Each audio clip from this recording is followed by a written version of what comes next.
The rain began just before 7 o'clock on a Thursday evening in October of 1942.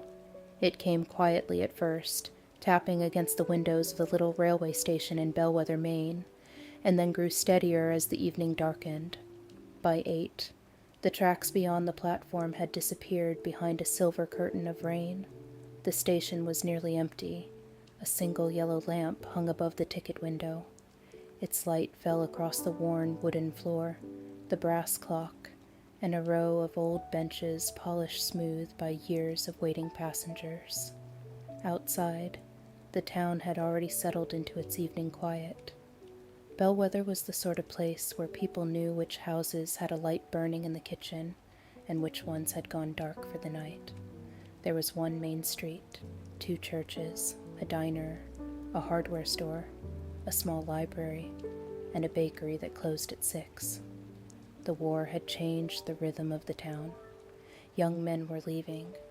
Families listened to the radio each evening. Women had taken jobs that had once belonged mostly to men. Ration books sat in kitchen drawers. Coffee was precious. Sugar was measured carefully. Every family seemed to have a son, brother, husband, or cousin somewhere far away. And yet, in Bellwether, the rain still sounded the same. It still ran down the windows. It still gathered in shining lines along the gutters. And it still made an old wooden house feel warmer than it had any right to feel. At the far end of the station, a young woman stood beside the ticket window. Her name was Eleanor Whitmore. She was 27 years old and worked at the Bellwether Public Library. Eleanor wore a dark brown wool coat buttoned all the way to her throat and held a small leather handbag beneath one arm. She had been waiting nearly 40 minutes. The evening train had been delayed. She had not been particularly bothered by the delay until she heard the station master say that the train might not arrive until morning. Eleanor looked toward the rain, then she sighed. "Well," she said quietly to herself, "that's unfortunate." A man's voice came from behind her. "Depends where you're going." She turned. A stranger sat on the bench near the stove. He had been there long enough that she wondered how she had not noticed him. He looked to be about 30 years old. His coat was damp around the shoulders, and a dark hat rested beside him. He held a folded newspaper in one hand. There was nothing remarkable about him, and somehow, that was the first thing Eleanor noticed. He looked ordinary, tired, a little cold, the sort of man who belonged in a railway station on a rainy night. "My sister's house," Eleanor said. The man glanced toward the rain. "Far?" 20 minutes by car." "Then you're probably better off staying here." Eleanor smiled faintly. "I had reached that conclusion." He folded the newspaper. "I'm Daniel Harper." "Eleanor Whitmore." He nodded. Neither said anything else. The rain continued. A few minutes later, the station master came through the waiting room carrying a lantern. "No train tonight," he announced. "Tracks are flooded north of town." Eleanor looked toward the door. Daniel stood. "You need a ride?" She hesitated. "Thank you, but I don't know you." "That's fair." He put his hat on. "I'll wait outside until someone you do know comes." Eleanor looked at him. There was something reassuring about the way he said it. Not offended, not insistent, just matter of fact. She nodded. "Thank you." They stepped beneath the station awning. Rain fell heavily beyond the platform. Daniel's old Ford was parked near the road. He opened the passenger door but did not move closer. Eleanor climbed in. The interior smelled faintly of wet wool, old leather, and pine. Daniel started the engine. For several minutes neither spoke. The windshield wipers moved slowly back and forth.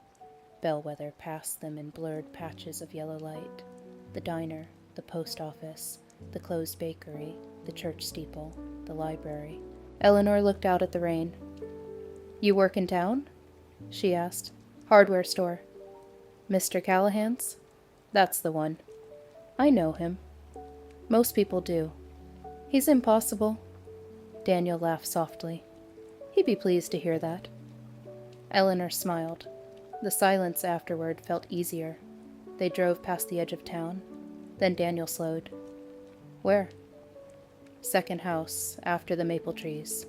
He looked ahead. There are a lot of maple trees. The one with the blue shutters. Ah, they continued. After a moment, Eleanor noticed something on the dashboard. An old photograph. It was partly tucked beneath the edge of the windshield. She could see only the corner. A woman, perhaps 30 years old, standing beside a railway platform. Eleanor looked away. She didn't want to stare. Daniel noticed anyway. My mother, he said. I'm sorry. For what? I thought. He smiled. She's alive. Eleanor laughed softly. I seem to be apologizing for everything tonight. It's been a strange evening. That it has. When they reached her sister's house, Daniel stopped at the gate. Eleanor opened the door. Then she paused. Thank you, Mr. Harper. Daniel. She looked back. Daniel. He nodded. She stepped into the rain. Before closing the door, she said, Good night. Good night, Eleanor. She walked toward the house. Daniel waited until she reached the porch. Only then did he drive away. Eleanor watched the red taillights disappear into the rain. She didn't know it then, but years later she would remember that moment. Not because anything extraordinary had happened, but because nothing extraordinary had happened. It had simply been a rainy night in 1942. Two strangers had shared a ride, and sometimes, without realizing it, a person can stand at the beginning of something important without knowing what it is. The next morning arrived gray and cool. Rainwater still clung to the bare branches outside the library. Eleanor unlocked the front door at 8:30. The Bellwether Public Library occupied a narrow brick building that had once been a private residence. The floors creaked, the windows rattled when the wind came from the north, and the heating system had never quite learned how to warm the reading room. Eleanor loved it. She loved the smell of old books. She loved the silence. She loved the small rituals of the place. Every morning she opened the curtains, then she checked the stove, then she arranged return books, then she made coffee. That morning, she had just poured the first cup when the front bell rang. Daniel Harper entered. He carried a wooden box. Eleanor looked surprised. Good morning. Morning. He set the box on the desk. Mr. Callahan asked me to bring this. What is it? Books. She opened the lid. Inside were perhaps 20 volumes, old novels, history books, a few children's books. They belonged to his mother, Daniel explained. He thought the library might want them. Eleanor picked up one of the books. These are lovely. He said she read constantly. Then they'll have a good home. Daniel smiled. He turned toward the door. Eleanor looked at the raincoat hanging from his shoulders. Did you walk here? Yes. It's still raining. I noticed. She smiled. He smiled back. Then he left. It was a very small encounter. But for the rest of the morning, Eleanor found herself thinking about it. Not about Daniel exactly, about the photograph, the woman at the railway station, his mother. There had been something familiar about her face. She couldn't explain what. Around noon, Eleanor found herself looking through an old collection of town photographs stored in the library archives. She wasn't searching for anything in particular. At least that's what she told herself. The photographs had been donated years earlier. Town parades, school picnics, winter storms, railway workers, families standing in front of houses that no longer existed. Eleanor turned one photograph over. She turned another. Then she stopped. A railway platform. A young woman stood beside a man in a dark suit. Eleanor stared. The woman was Daniel's mother. She knew it immediately. She turned the photograph over. There was writing on the back, Margaret Harper and Samuel Whitmore, Bellwether Station, October 1921. Eleanor frowned. Whitmore, her own family name. She looked at the photograph again. Samuel Whitmore was her grandfather, but she had never seen this picture. She slipped it carefully into a folder. That evening, Daniel returned to the library. He stood near the entrance. Eleanor looked up. "Daniel, did you find anything useful in the box?" "Yes, several books." "Good." She hesitated. "Can I ask you something?" "Sure." "Your mother's name is Margaret?" He looked surprised. "Yes." Eleanor held up the photograph. His expression changed. He walked closer. For several seconds he said nothing. "Where did you find that?" "In the archive." He took the photograph carefully. "My mother has never mentioned this. Do you know Samuel Whitmore?" Daniel stared at the name. "No."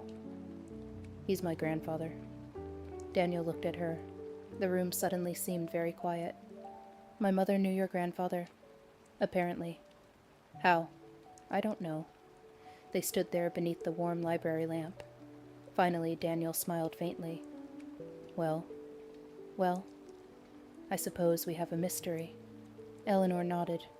"A small one." Daniel slipped the photograph back toward her. "Maybe we'll find out." "We?" He shrugged. "You work here." "And you don't." "I can still be curious." She laughed. "All right." They spent the next half hour looking through the archive. They found nothing else. When Daniel finally left, Eleanor watched him walk down the steps. She returned the photograph to its folder. She didn't know why the old image unsettled her. Perhaps because it made Daniel less of a stranger. There was something between their families. Something that had begun more than 20 years before either of them had been born. And for the first time, Eleanor wondered whether the rainy night at the station had really been their first meeting. Over the next several weeks, Daniel began visiting the library. Sometimes he came for a book. Sometimes he returned one. Sometimes he seemed to have no reason at all. Eleanor never asked. Their conversations grew naturally. He learned that she preferred black coffee. She learned that he liked his with 1 spoonful of sugar. He discovered that she hated thunderstorms. She discovered that he loved them. She learned that he had wanted to study engineering before his father died. He learned that Eleanor had once dreamed of becoming a teacher.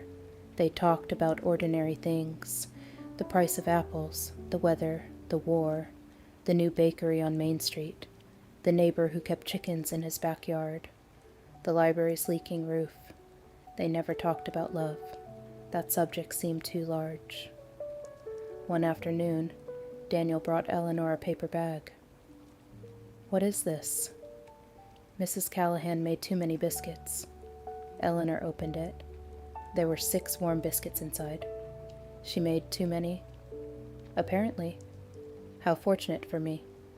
"I thought you'd say that." Eleanor smiled. "You remembered." "What?" "That I like them." Daniel looked slightly embarrassed. "I remember a lot of things."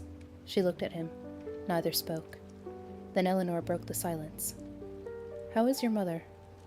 "Better." "Better?" "She had a difficult winter last year." "I'm glad." She asked about you. Eleanor blinked. "Me?" I told her about the library. "And?" "And that you found the photograph." "What did she say?" Daniel hesitated. "She said she remembers your grandfather." Eleanor waited. She wouldn't tell me anything else. "Why?" "I don't know." He looked toward the window. "Maybe she will someday." That evening, they walked home together. The rain had stopped. The sidewalks were wet and reflected the lights from the shops. Daniel carried Eleanor's books. She protested. "I can carry those?" "I know." "Then why are you carrying them?" "Because I want to." She smiled. "That's a terrible argument. It's worked so far." They reached the corner where their paths separated. "Good night," Daniel said. "Good night." Neither moved. Then Daniel said quietly, "I'll see you tomorrow."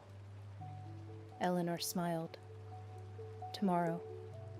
She walked home. And that night, for the first time in many years, she found herself looking forward to the next morning. Winter came early to Bellwether. By November, frost appeared along the windows each morning. By December, snow covered the roofs.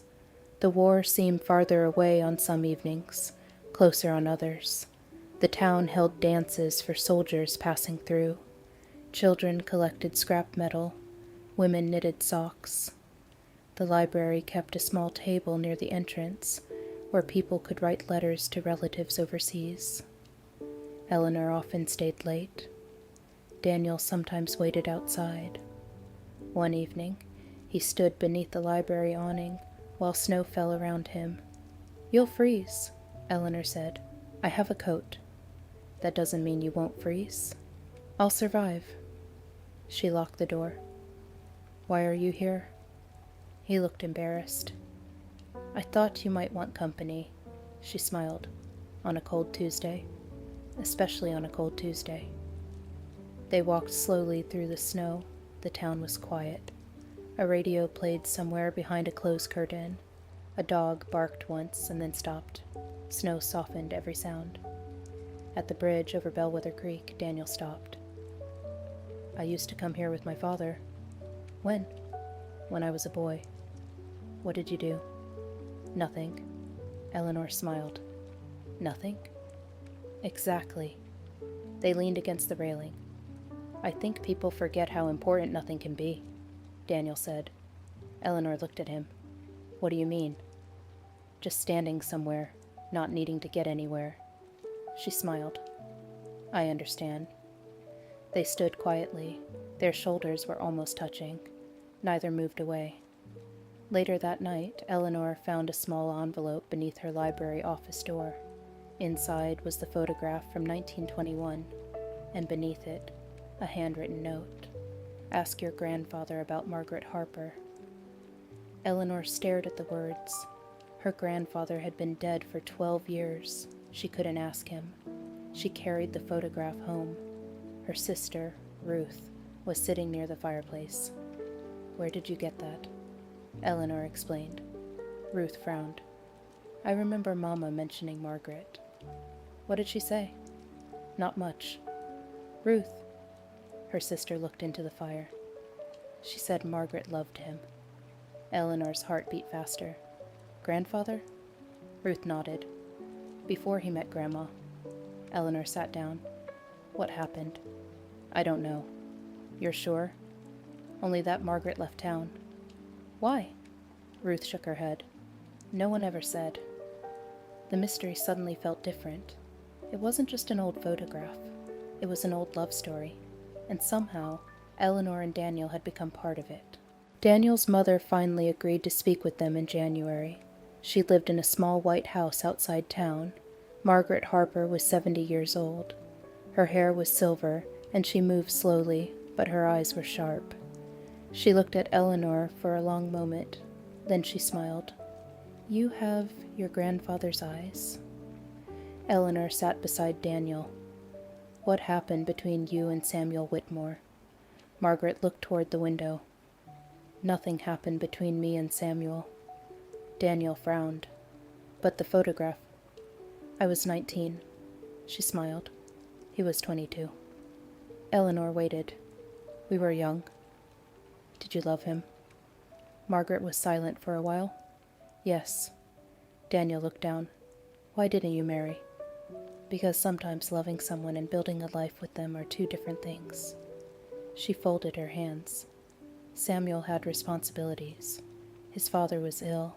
He had younger brothers. He couldn't leave Bellwether. "And you?" "I wanted to see the world." Margaret smiled sadly. "So I left."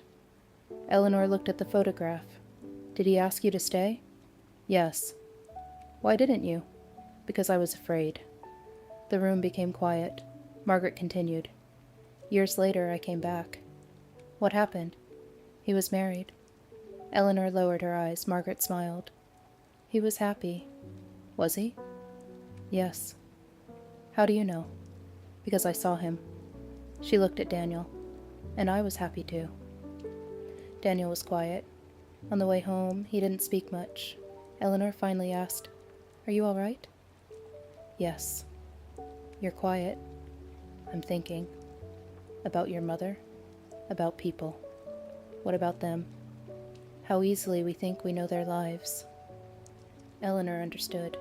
Her grandfather had always seemed like an ordinary man, a father, a husband, a grandfather. She had never imagined he had once stood in a railway station in the rain, waiting for a woman named Margaret.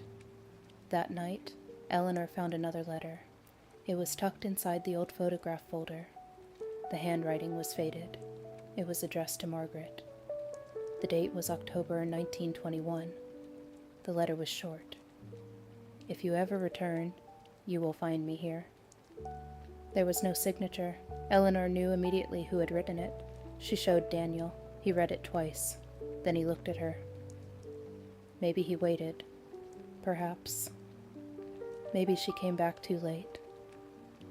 Eleanor nodded. Sometimes timing is everything. Daniel looked at her for a long moment. "Do you believe that?" She hesitated. "I don't know." Neither did he. By February, Eleanor and Daniel had become inseparable without ever deciding to become so. They ate lunch together. They walked home together. They sat in the library after closing. Sometimes they said very little. One evening, Daniel brought 2 cups of coffee. He placed one beside Eleanor. "Black." She smiled. "You remembered." "I remember everything." She looked at him. "That's dangerous." "Why?" "Because one day I'll expect you to." Daniel smiled. "I think I already do." Eleanor's heart tightened, then the door opened. A telegram arrived. Daniel read it. His face changed. "What is it?" He folded the paper. "I may have to leave." Eleanor stared at him. "Where?" "Boston first." "And then?" "I don't know." He looked down. "I've been offered work at a shipyard." Eleanor knew what that meant. The war, production, long hours, possibly months away. "When?" "Next week." She looked toward the window. Snow was falling. "That's soon." "Yes." Neither knew what to say. Finally Daniel said, "I wanted to tell you." "Thank you." "I didn't want you to hear from someone else." "I appreciate that." He reached across the table. His hand stopped near hers. For a moment neither moved. Then Eleanor placed her hand over his. It was the first time they had touched deliberately. Nothing dramatic happened. No music. No declaration. Just warmth. Daniel looked at their hands. "I don't want to leave." Eleanor swallowed. "Then don't pretend you don't have to." "I know." She smiled sadly. "You should go." He looked at her. "Why?" "Because sometimes loving someone means wanting them to become who they're supposed to become." Daniel looked away. That night they walked home slowly. At Eleanor's gate he stopped. "Can I write to you?" She smiled. "I'd like that." "Every week?" "Every week." He nodded. "Good." He started to leave. "Eleanor?" "Yes?" "I think I love you." She didn't answer immediately. The snow fell softly around them. Then she smiled. "I think I love you too." He kissed her forehead. Nothing more. Then he walked away. Eleanor stood beneath the porch light until he disappeared. Daniel left Bellwether in March. His train departed at 6 in the morning. Eleanor stood on the platform. Neither of them cried. At least not while they could see each other. Daniel held her hand until the final call. "I'll write." "I know." "I mean it." "I know." He boarded. The train began moving. Eleanor walked beside it for several steps. Then it was gone. For the first few weeks, letters arrived regularly. Daniel wrote about Boston, the shipyard, the long hours, the noise, the smell of steel and smoke. Eleanor wrote about Bellwether, the library, spring, her sister, the garden, the books she was reading. Their letters became a quiet continuation of their life together. Then one week, no letter came. Eleanor waited. Another week. Nothing. A third. Still nothing. She told herself not to worry. but worry has a way of filling empty spaces. Then, in May, Daniel's mother received a letter. Daniel had been injured at the shipyard, not seriously, but enough to keep him in a hospital for several weeks. Eleanor wanted to go. Ruth convinced her not to. "You don't know what you'll find." "But he's alone." "No, he's not." Eleanor looked at her. "His mother is there." "I know." Ruth smiled. "And you have a life here." Eleanor knew she was right, but knowing something is right doesn't make it easy. She continued working. She continued writing. Eventually, a letter came. "I'm all right. I'm sorry I frightened you." Eleanor read it 3 times. Then she cried. Not because she was sad, because she was relieved. Summer came, then autumn. Daniel returned to Bellwether in October. He looked thinner, older, but when he saw Eleanor outside the library, he smiled exactly as he had before. She ran toward him. He caught her. For a long moment, neither spoke. Then Eleanor whispered, "You're late." "I know." "You were supposed to write." "I know." "I worried." "I know." She stepped back. "Don't do that again." "I'll try." She laughed through tears, and for the first time in months, Bellwether felt like home again. That winter, Eleanor and Daniel began planning a future. It wasn't grand. They didn't dream of mansions or distant cities. They talked about a small house, perhaps near the creek, perhaps with a garden. Daniel wanted a workshop. Eleanor wanted bookshelves. They argued about the kitchen. She wanted a large window. He wanted more cupboards. They laughed about it. One afternoon, Margaret called Eleanor to her house. "I have something for you." She brought out a wooden box. Inside were letters, dozens of them, all written by Samuel Whitmore, Eleanor's grandfather. "Why are you giving these to me?" "Because they belong with you." Eleanor opened one, then another. The letters told the story of a young man who had loved Margaret deeply, but they also revealed something else. Samuel had never stopped caring about her. Even after he married Eleanor's grandmother, he had written to Margaret once a year, not romantic letters, letters about weather, family, children, life. Margaret had kept them. Eleanor looked up. "Why did you keep these?" "Because some memories aren't meant to disappear." There was one final envelope. Margaret looked at Daniel. "Your father gave me this." Daniel opened it. Inside was a letter written in 1923. Samuel had written, "I hope you find someone who makes you feel safe enough to stay." Daniel looked at Eleanor. She felt tears in her eyes. Margaret smiled. He was right. Eleanor closed the box. "What does this have to do with us?" Margaret's expression softened. "Everything." She took Eleanor's hand. "You and Daniel remind me of us." Eleanor smiled. "How?" "You are both afraid." "Of what?" "Of losing each other." Eleanor looked toward Daniel. Margaret continued, "That fear can make people leave before they have to." Daniel was silent. The words stayed with them. The real surprise came in spring. Eleanor had been helping Margaret clean an old attic when she discovered a second photograph. This one was different. It showed 2 young men standing outside the Bellwether railway station. One was Samuel Whitmore. The other was Margaret's older brother, Thomas. Eleanor turned the photograph over. There was writing. October 17th, 1921. The night Samuel was supposed to leave with Margaret. Eleanor stared. She had always believed Margaret had simply chosen to leave, but the photograph suggested something else. She found Margaret downstairs. "Why didn't you tell me?" Margaret looked at the photograph. Her face changed. "I hoped you would never find that." "What happened?" Margaret sat down. Samuel was going to leave Bellwether. Eleanor stared. "He was?" "Yes." "With you?" "Yes." "Then why didn't he?" Margaret looked toward the window. "His father had a stroke that morning." Eleanor felt her chest tighten. He stayed. Of course. But you left? Yes. Why? Margaret smiled sadly.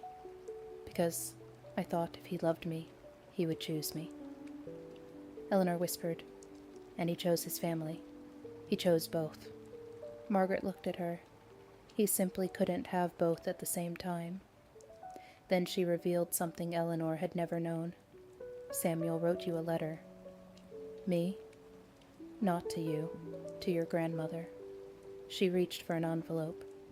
He wrote that he had always regretted the way things ended with me. Eleanor opened it. There was one sentence that stopped her. I hope our children will someday understand that sometimes staying is also an act of love. Eleanor suddenly understood. The mystery wasn't really about Samuel and Margaret. It was about the choices people make when love collides with responsibility. And perhaps that was why Eleanor and Daniel had been drawn together. Their families had carried the same question for 20 years. Could love survive the things life demanded? The answer was not simple, but perhaps it didn't have to be. That evening, Daniel found Eleanor beside the creek. She told him everything. He listened. When she finished, he said quietly, My mother always thought Samuel left her. He didn't. I know. He looked at the water. Maybe that's why she never married again. Eleanor took his hand. Maybe. Daniel turned toward her. I don't want us to make the same mistake. What mistake? Thinking we have to choose between love and life. She smiled. We don't. I know that now. They stood beneath the trees. Spring rain began to fall, softly, almost exactly like the rain on the night they met. Daniel smiled. Do you remember the station?